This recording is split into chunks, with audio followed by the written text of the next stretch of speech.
Ang Tagak at ang Mga Isda by Boots S.A. Pastor. Isang umaga, taas tukang binaybay ng tagak ang pampang ng ilog.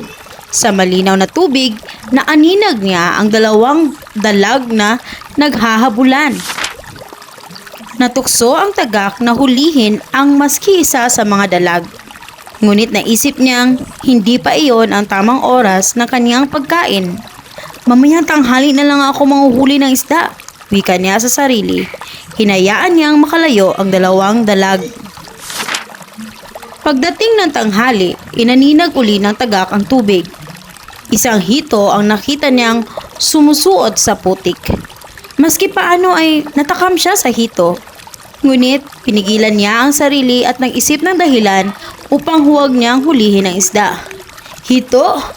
Salamat na lang, wika niya. Hihintayin ko na lang na lumitaw ang mga karpa.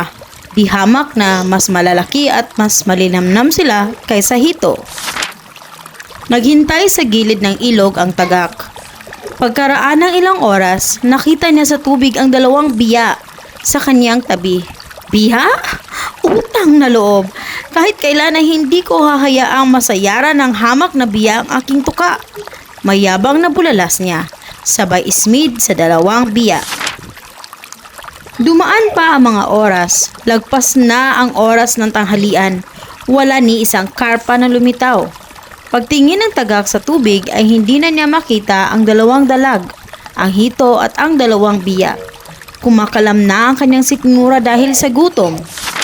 Papalubog na ang araw nang maramdaman ng tagak ang matinding gutom.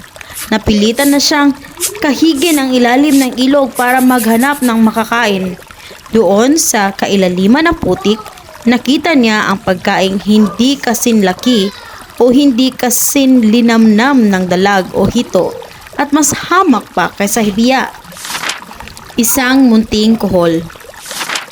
Sa paglunok ng tagak sa kuhol, nilunok din niya ang sobrang taas na pagpapahalaga sa sarili. Aral ng kwento. Huwag maging masyadong mapili. Baka ang mapasa iyo ay mas mababa ang kalidad kaysa sa iyong inaasahan.